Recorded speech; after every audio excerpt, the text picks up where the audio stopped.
Hello, everybody. Welcome back to Crowd Chatter Podcast. Today, we have ourselves another MLB video. We're going to be having a bunch of these, obviously. Um, I just did the American League one. I'll briefly summarize what I said in that. I don't want to take too long doing that in this one as well. I will put timestamps down below because this is obviously right after the trade deadline. This is the July review. So I'll go over like trade acquisitions that teams made or gave away throughout this. Um, I'll go through that as I go through all the teams. But before I mention that, I will say this is coming close to football season. We will definitely have a lot of videos for that to come out very soon. We will have all kinds of different stuff, really. I mean, you're going to have the NFL, college football, and as obviously y'all know, those are our biggest that's the biggest sports for us here on this channel. We cover a lot of football. Obviously, I have more divisions and conferences still to do for many different things, and I'll get through that hopefully very soon. But that's what we got here. We are very much a football focused channel. We do baseball and basketball and stuff like that as well. But this is a football channel mostly at heart. Like I said, we do other videos as well. It's not just all football, but that's our primary sport, and that's the one we cover the most. And that's what we'll be coming out very soon. Multiple videos to come. AP preseason review video to come soon, as well as many other videos. Obviously, week zero picks is only a couple week zero is only a couple weeks away. We'll be picking those games just for the heck of it. As I said, more conference and NFL division predictions to be coming here soon. So I'll be getting all that hopefully out here this week or next week. Over the past 2 weeks, hopefully they'll all be out and they'll be out there for you guys.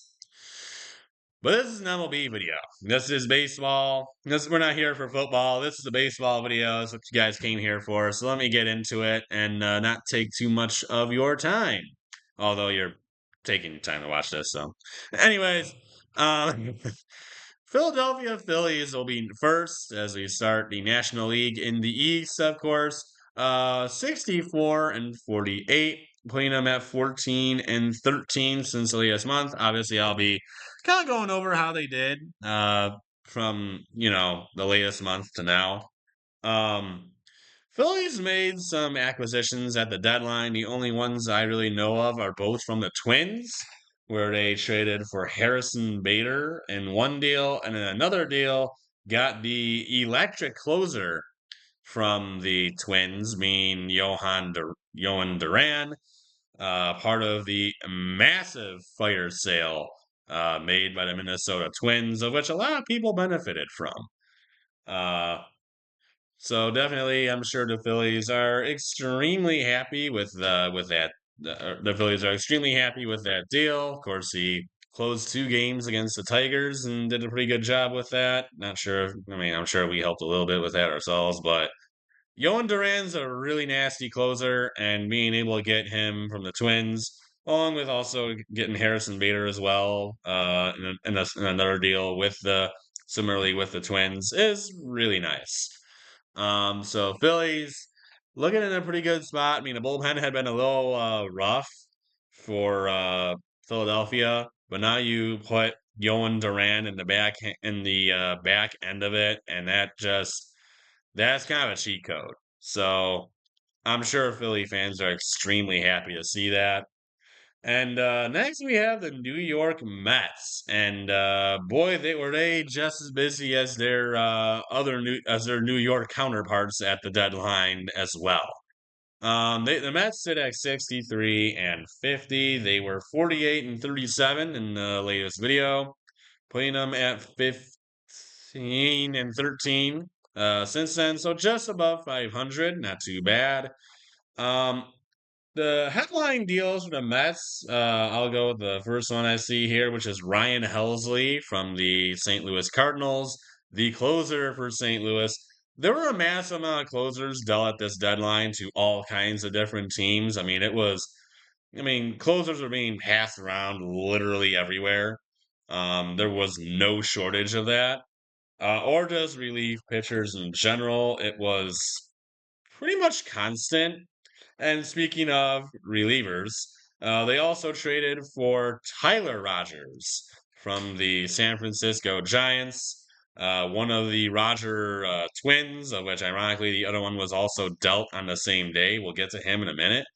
I'm sure somewhere. I don't even remember where he ended up. I think he might have ended up. I don't even remember where he went. I think he got traded like two or three times.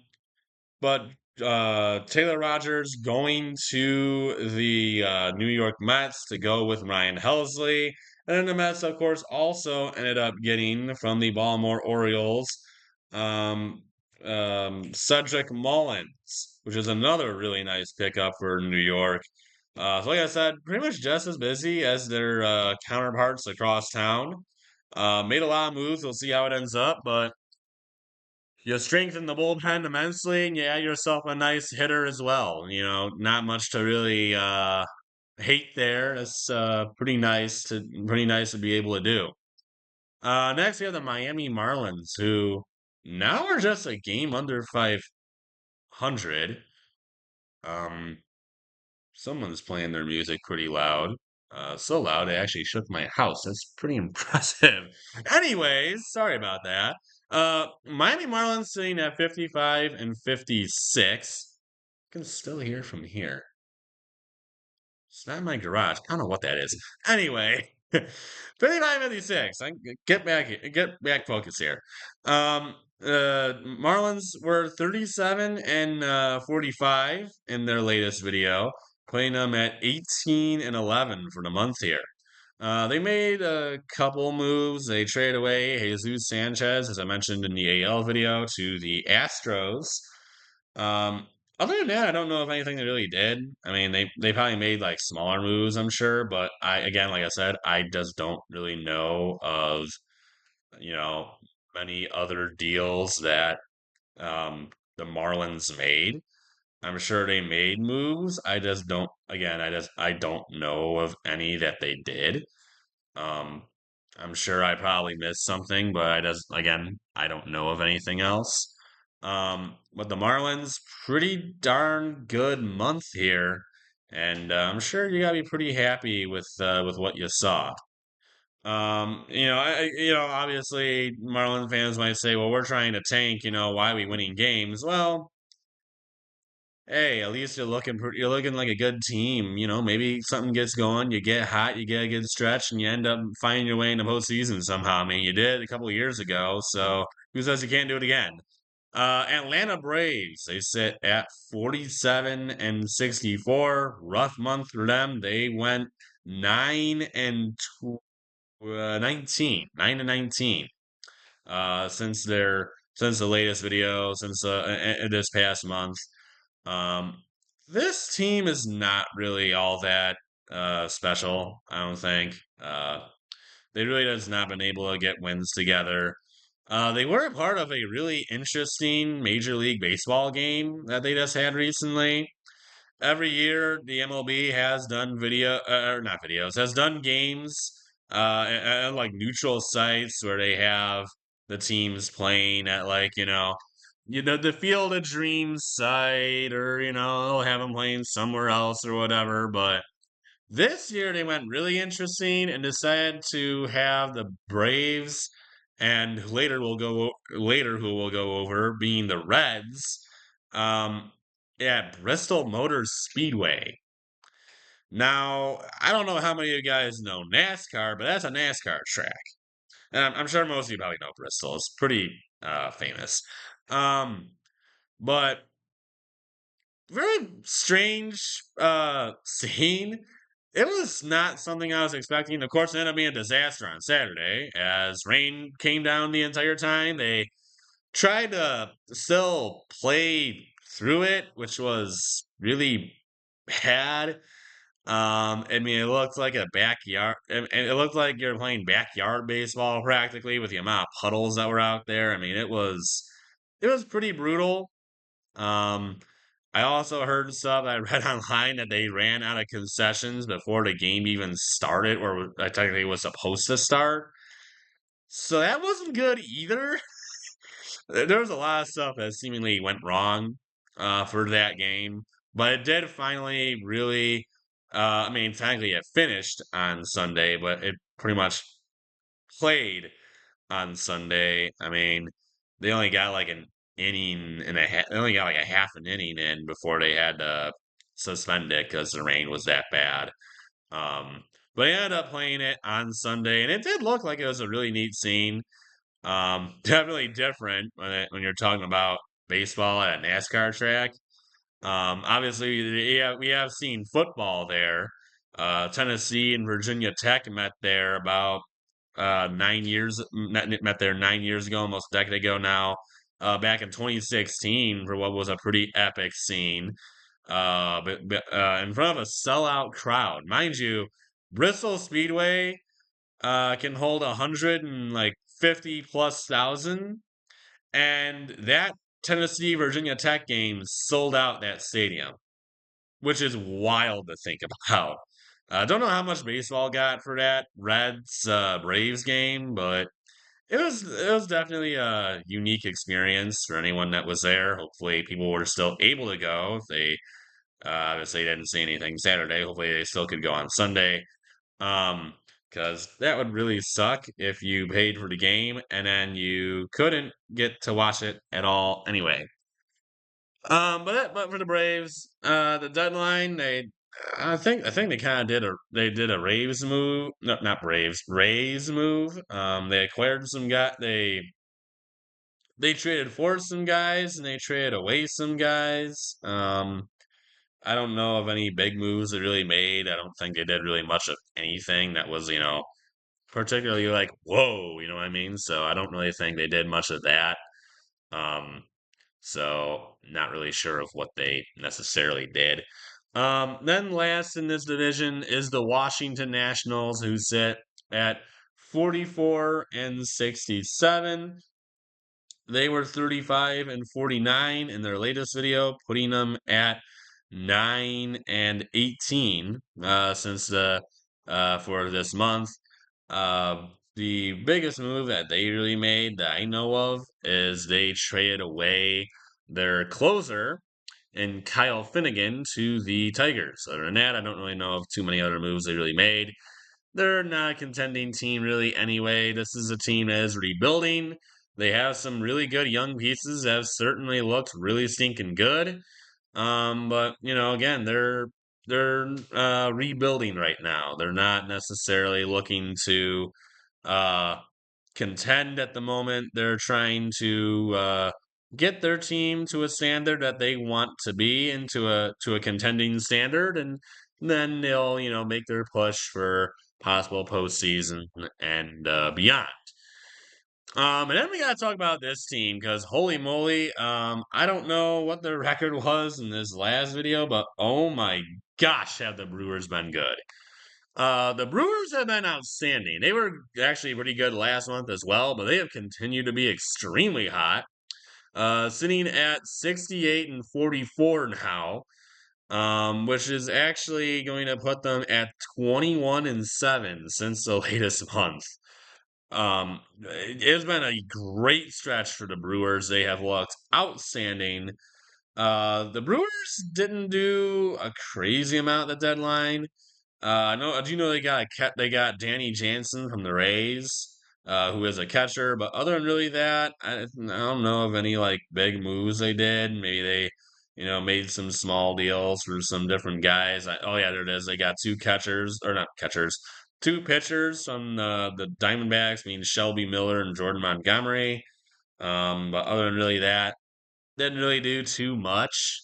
And they don't really, I mean, the way they're playing, honestly, extremely, uh, they've been extremely good. I'm not sure there really is a ton that they necessarily have to do right now. Um, Sorry, I keep hearing stuff. I don't know what. Anyways, um, and Chicago Cubs. Let's get on to them. Chicago Cubs sit at 65 and 47.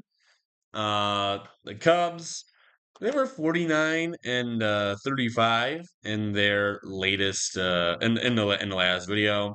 Um, so that puts them at 16 and 12 for this past month. Offense has still been extremely sharp for the Cubs. They didn't make a ton of deals at the deadline either. I think they got a couple. They made a couple small deals. Getting Mike Soroka from the Nationals, Andrew Kittredge from the Orioles. I know they got there. Yeah, there's what I was thinking about. They got Taylor Rogers from the Pirates, who we got him from the Reds. So we'll get to that deal in a minute.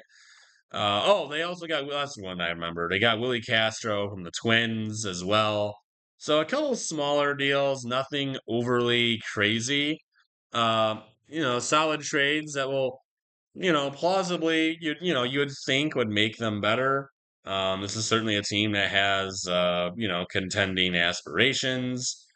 But really, other than that, I mean, I think they're pretty much doing what you would expect them to do. Um, so yeah, Cubs have been extremely sharp, and they'll continue to hopefully play that way uh, in the hereby future. The Cincinnati Reds, they sit at 59 and 54, a little above 500, which is pretty much where they were at last month. They actually ended up going since their last video 15 and 13, so slightly above 500. The only deal I know of the Reds really made was that deal with the Pirates that gave them Taylor Rogers, where they ended up acquiring Brian Hayes. Other than that, I don't know of anything the Reds did. That was pretty much the only deal that I know of that they really made. Other than that, they didn't really do anything else. How much Brian Hayes will help them, I'm not really sure. Obviously, he's a great defensive third baseman. He does not really much more than that. But anything I'm sure will help the Cincinnati Reds. And then we have the St. Louis Cardinals, who sit dead at 500 at 57 and 57. Uh, Bit of a stretch for them. They were 47 and 39 the last time we went over them. They were 10 and 18 since then. The Cardinals traded away, of course, like I mentioned earlier, Ryan Helsley to the Mets, and they traded away a couple other guys as well here and there, not necessarily crazy, big names. I mean, they trade guys like Steven Matz, nothing overly like mind boggling, like, whoa, nothing like that. Other than, of course, them trading away Ryan Helsley, their dynamite closer. Other than that, not much more to really say about the Reds. Or I'm sorry, the Cardinals. They kind of faltered a little bit this month, which kind of pulled them a little bit further out of contention.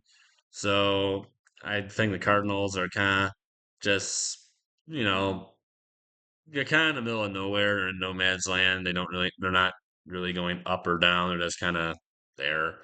And then last we have the Pirates, who are 49 and 64. This is very much a rebuilding team. They were 36 and 50 in the latest video, which puts them slightly below 500 for the month, going 13 and 14. Of course, they trade away, like I mentioned earlier, Brian Hayes, David Bednar, of course, they traded to the Yankees. Um, Other than really that, they made some other smaller deals, different guys, but I don't really know of big names that they really got other than really those guys. But they made a couple deals. They definitely made some trades, got some guys. Rebuilding team. Offense has been a disaster for them. Pitching continues to be dynamite, but not able to really get much in terms of offense. And next we have the LA Dodgers. Typically a team that's very active at the deadline. Typically a team that at least tries to get somebody at the deadline. They're now 65 and 48. Which in the latest month, if I check on them, they were 53 and 32. So a little below 500 this month. They went 12 and 16. I believe they're still dealing with some injuries, which is obviously contributing to some of the losses. Um, but this Dodgers team, when healthy, is absolutely nasty. These are the defending champs. They signed on multiple different great players and just remain as devastating as ever. Like I said at the beginning of the year, I believe actually when we were going over like preseason stuff, that the only thing that would hold the Dodgers back is injuries, and that is what has so far happened. So what a surprise. Other than that, I mean, it is a really good Dodgers team. Not much more to really say. It's just, obviously the biggest issue for them is health. They made a couple deals at the deadline for a couple different players, but most of their deals were nothing overly crazy. They didn't really, break the bank for somebody. They just made a couple deals, try and make themselves, just a little bit better. But other than that, there wasn't really anything that was, you know, uh, basically insane or anything like that. That just wasn't really happening for them. Like I said, they made trades, but nothing that would, you know, break your brain or something. Next we have the San Diego Padres, and I talked about. You talk about teams that are always active at the deadline. Well, Padres made probably one of the craziest trades at the deadline. They currently sit at 62 and 51, which they were 45 and 39 in their latest video, putting them at 17 and 12 for the month. Um, Padres ended up trading for Mason Miller and J.P. Sears from the Athletics. In return, they gave him the number three prospect in baseball and three other prospects. That is a haul for a closer, of which they already have um, very good, bullpen arms. So very interesting. Why bringing in a electric closer when you already have great closers? But hey, that just makes your bullpen all the more disgusting. The offense is, putting up runs. It's nothing insane, but it's getting them wins, and they've been pretty good this month. And so we'll see what the Padres look like for this month. But pretty good stretch for them, I would say. Next year we have the San Francisco 49ers. I don't really know of any other deal that the Padres made. Yeah, I'm sure they made some other ones. They did trade for a catcher from the Royals. I know, like a backup catcher. But oh, I'm sorry, Yeah, that's right. They did get. Yeah, I completely back to the Padres. I completely forgot about this stuff. They did trade for Mason Miller, like I mentioned. They also got Ryan O'Hearn and Ramon Laureano from the Orioles, giving them six prospects for them, which is absolutely insane. Which helps for that offense, which has had its moments and then not had its moments. They also got Nestor Cortez from the Brewers. I did not remember that one. And they made a move, I know, for a backup catcher from the Royals. But the Padres made a lot of moves. They always do. They're always going out and getting a ton of guys. And sometimes it works, sometimes it doesn't necessarily. But they're always active and they're always looking to get better. And they're doing that once again this year. Next, we have the San Francisco Giants. I realized I said 49ers earlier. I corrected myself now. San Fran Giants sitting at 56 and 57.